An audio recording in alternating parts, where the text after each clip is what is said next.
Salut Kiki, on va tester le Kagama. Pour ceux qui ont suivi, normalement, avant, il y a une vidéo du TB7 dans laquelle je disais je vais refaire un tour avec le TB7 avec les problèmes Badlands. Échec, puisque je n'ai pas emmené les bons écrous de roue. Les Badlands sont sur des écrous de 17 standards avec des trous de 10, donc il me fallait les écrous du Savage Flux que je laissais à la maison. Le Kagama, j'ai pas encore reçu, malheureusement, mes ressorts moyens. Donc là, il va être relativement dur, plus les pneus durs.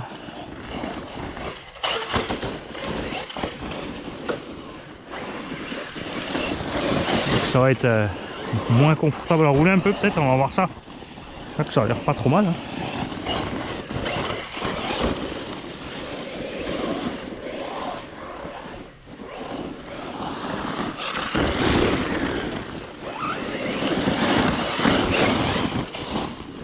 Et la raison pour laquelle, donc, pour bâcher en général, tu prends des engins avec des roues externes bien grands, de diamètre, comme ce genre d'engin là, c'est parce que tu as des angles d'attaque de fou dans tous les sens. Tout simplement. Bâcher un SC, bon, par le bousiller.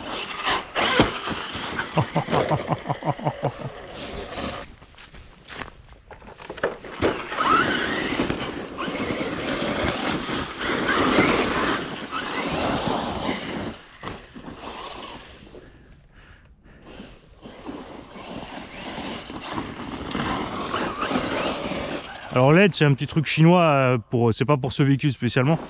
J'avais rajouté comme ça, d'abord il est velcroté derrière un petit rilisan pour le tenir, ça suffit. C'est pas dégueu hein.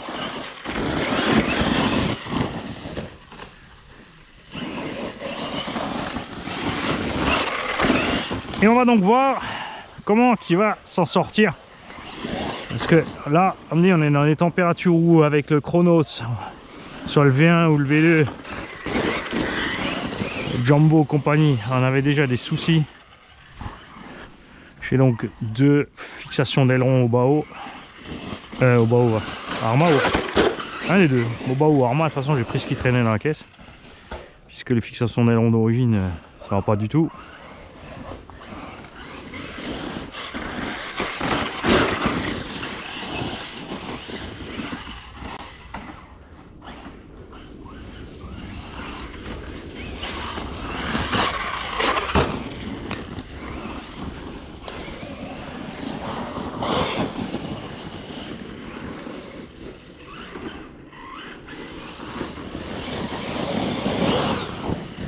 On a un meilleur contrôle avec ces pneus quand on met les gaz parce qu'ils ballonnent pas. Les ceux d'origine sont très tendres, donc ballonnent beaucoup. Vous avez vu, quand tu es en l'air, il est vraiment sur le point de bascule avant-arrière.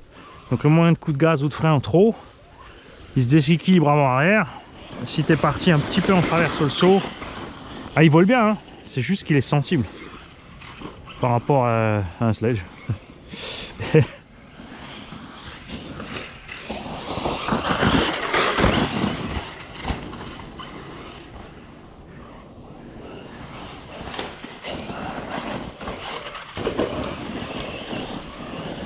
Donc c'est là qu'on va voir. Oh, t'as entendu? Oh là là, le crack. Je vois quand même un couronne pignon d'attaque qui se balade à ch'touille là-dedans. Hein.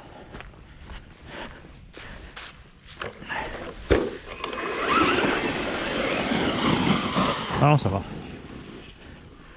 Peut-être juste des déchets dans les jantes.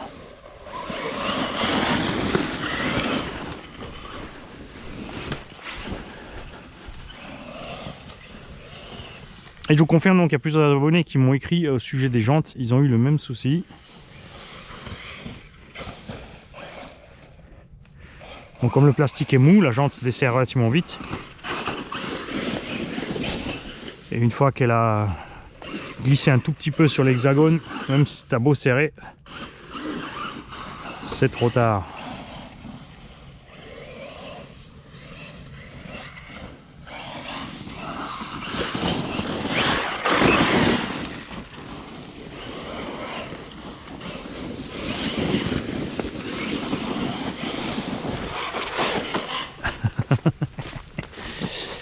C'est dommage aussi au niveau des amortos, on n'a qu'un seul et unique guide entre les joints toriques. L'embase de l'amorto n'est pas le second guide. C'est juste un trou dans le plastique, la tige passe à travers, basta. C'est pas, il n'y a pas d'épaisseur, il n'y a rien.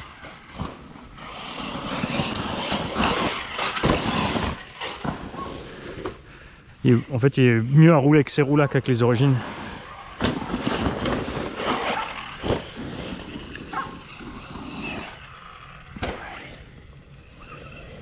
Voilà, juste où il est le chien, on va lui rouler dessus.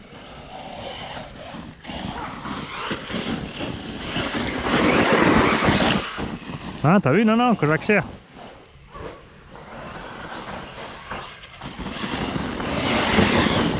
Donc ça aussi, plusieurs abonnés qui ont déjà regardé, ils ont ouvert les cellules parce qu'ils avaient le même truc, sur Chronos déjà aussi. Et ils ont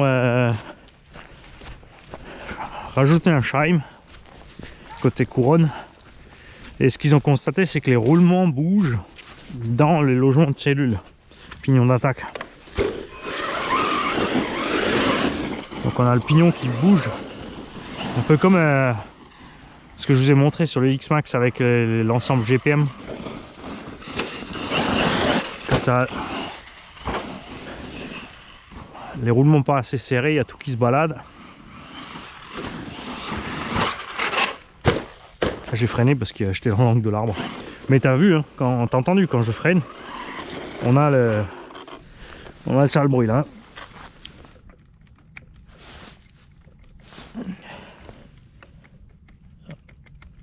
Un roulement.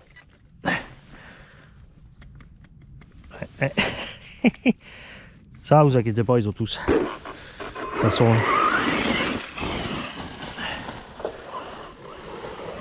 Ce que je vais être sûr, c'est que les roues sont pas desserrées. Parce que c'est bien, ils font des jantes avec des hexagones interchangeables. 12, 14, 17, mais ils vendent pas les lots d'hexagones à part. Donc tu es comme obligé d'acheter au moins une paire de roues ou de jantes si tu trouves les jantes à poil. Ah, la lumière qui a pris un coup aussi sur le pif.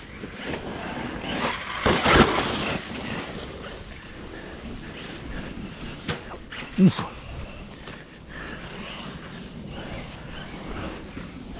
Là on est à l'aise avec lui.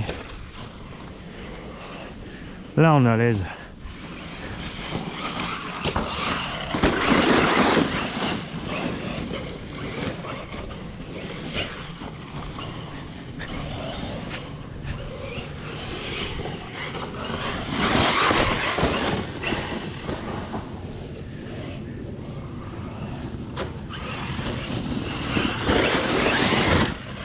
Ah, je pense que ça va être chouette avec les ressorts médium, au moins à l'arrière. À l'avant, peut-être laisser les origines, mais à l'arrière, je pense que les médiums, ça va me convenir beaucoup plus.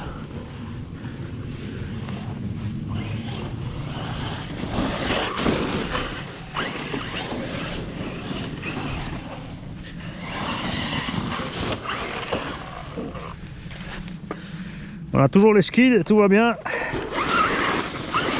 On n'a pas perdu l'amorto encore non plus. Alors si on me pose la question, parce que bien sûr oui on peut monter les amortos du sledge, hein, mais niveau coût évidemment ça revient cher. Comme ça on a les tiges de 5, on a une suspension vraiment hyper soyeuse. Parce que les amortos du sledge sont top. De ce côté là les amortos Arma ils sont, je veux pas dire rêches, mais en fonctionnement ils ont... T'as l'impression que ça gratte un peu en fait, t'as le piston qui racle le corps. Tu sens que c'est beaucoup moins soyeux et moelleux que chez les autres.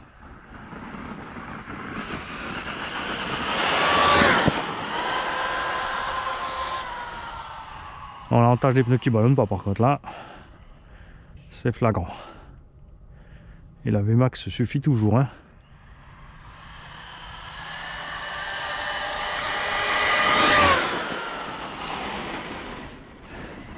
Un bon 80 au compteur, hein. 2050 kV pignon de 13, Nawak, c'est Nawak. Si, oui, pour les sauts, ok. Mais je sais pas. Je trouve que les constructeurs devraient se concentrer plus sur des setups d'utilisation basique. Bien le préciser. On a mis des huiles plus dures dans les diffs, plus souples dans les suspects. C'est pour le TT. Ceux qui veulent sauter, il faut passer cette huile. Tu mets le pignon plus gros et tu te démerdes toi-même si tu crames tout.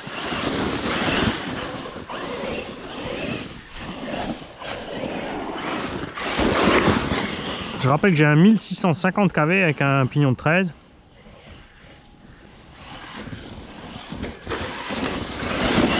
Et quand on aura mis le 800 kV dans le Yikong TB7, je vais passer le 1600 du TB7 là-dedans. Parce que là, je rappelle que j'ai le long moteur Castle avec le Vario vitesse, donc inutile là-dedans. Hein. Overkill. Là, je roule qu'en 6 de toute façon.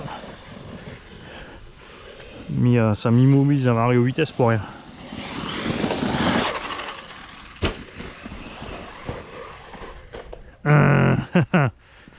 C'est pas le TB7, Mani.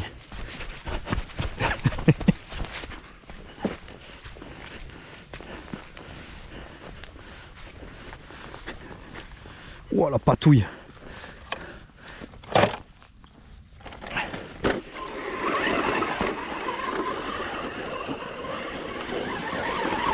Ah, tu vois qu'il est raide là.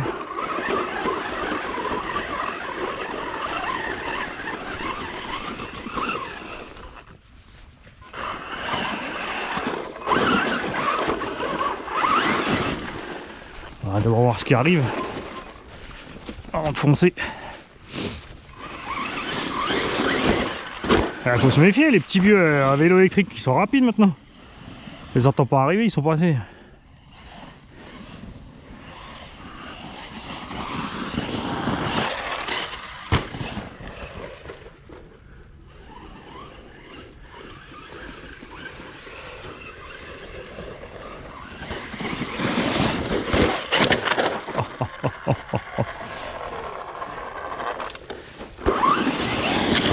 Ah, t'as entendu là?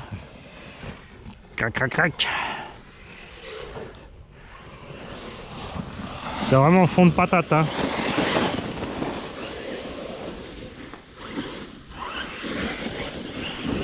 On arrive à 80% des gaz par là, on appuie sur le train arrière là, ça cracote.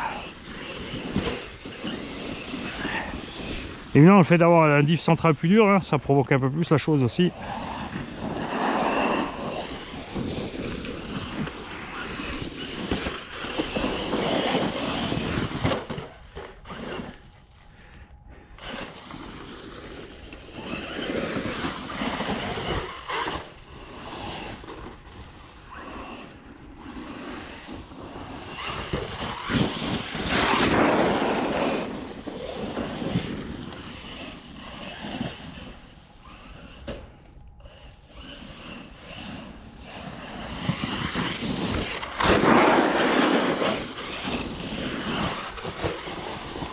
Ah, heureusement qu'on a des pneus chinois. Hein.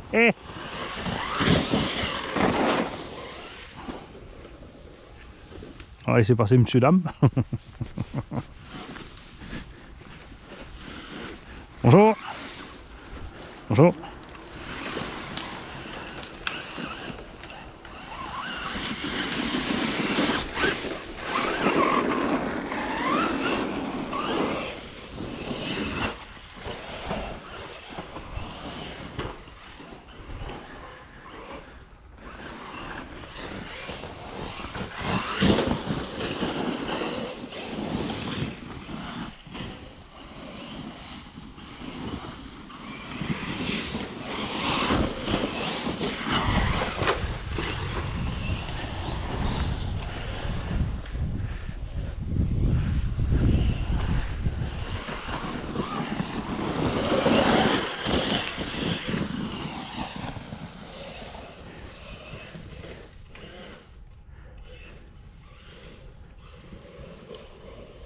Faudra que je vous montre aussi combien les tourelles Coralie là, les nouvelles sont molles. Je l'ai montré à Paris Valentine et je vais le refaire avec vous. J'ai pris le petit marteau de 200 grammes, d'accord. J'ai pas utilisé de force ni rien, j'ai juste laissé tomber sur le haut de la tourelle. Ça a aplati le haut de la tourelle. Il y a un impact plat direct. Ah. C'est bizarre, il s'est coupé. Bon, il me faut un cut-off progressif celui-là. Ça nous voit un petit défaut.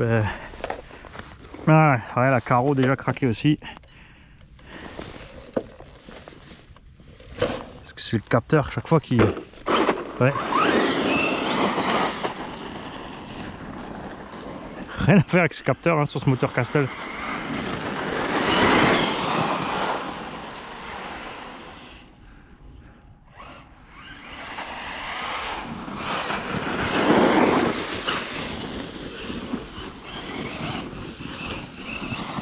Ah mais après tu sais quoi, je crois que j'avais mis en réglage sur ce vario, j'avais mis la température basse.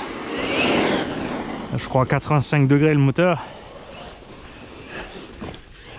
Et comme la sonde de température est dans le moteur, c'est vraiment... Enfin, je pense pas qu'il y ait déjà 85 degrés au cœur du moteur. Quoique. Ah ouais, effectivement.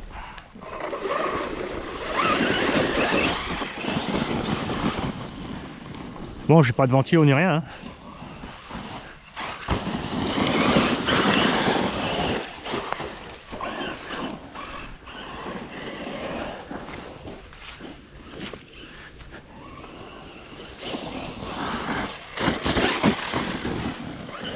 Et tu vois qu'il est dur, il se déséquilibre vite aussi hein, sur les côtés. Les obstacles le font tout de suite sautiller, décoller. Ah, ça y est, on a coupure.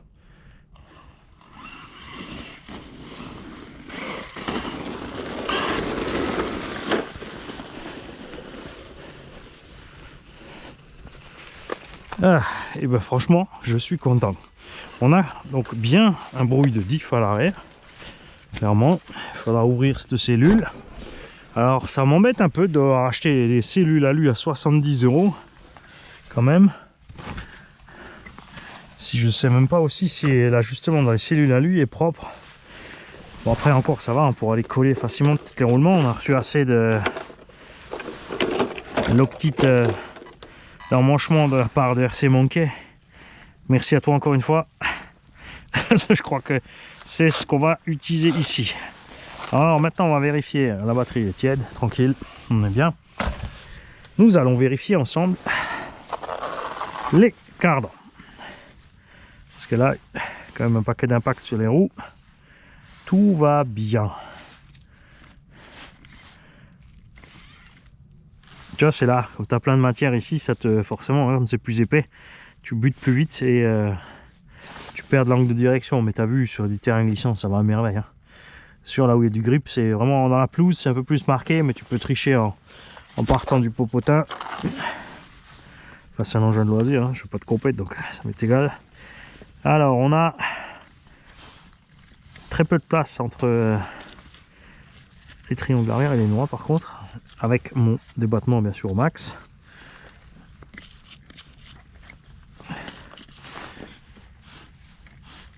Ça va bien, ça va bien. Donc j'ai la tourelle arrière déjà qui est tordue. J'ai la tourelle avant qui est tordue 2 fois. Et regarde, je vais te montrer, c'est là. Ça, c'était juste le marteau. Poc. Je te ferai la même chose sur une tourelle 60-61. Et tu vas voir la différence. Là-bas, il n'y aura rien. Une usinée, hein, pas une emboutie. Alors, dis-moi petite lumière, pourquoi tu clignotais? Là, t'es à moitié sorti, toi aussi. J'ai peut-être mis les câbles un peu courts. Hein. Optimiste, Mani. Optimiste. Ouais, c'est un peu limite. Et je vais vous montrer autre chose que j'ai oublié de vous montrer. Ces pièces, je rappelle qu'il y a un trou rectangle en dessous. Pour pas que ça puisse avancer et reculer. Hein.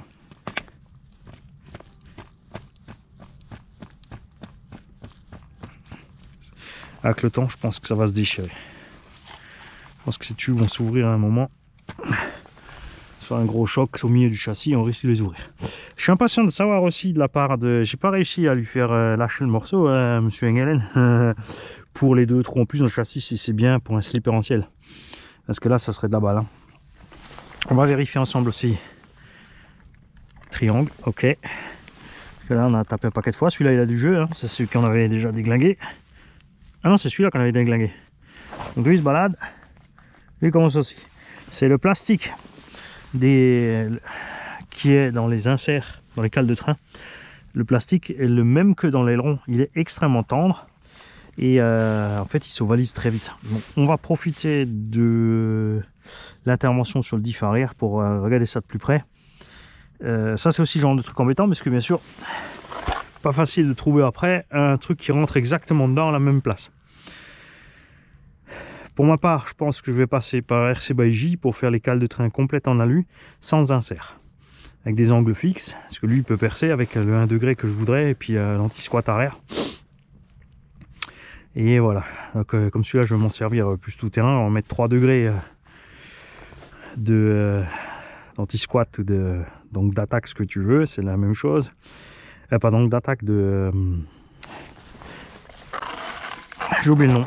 Bref, la position du triangle par rapport au châssis, on va le mettre plus comme ça.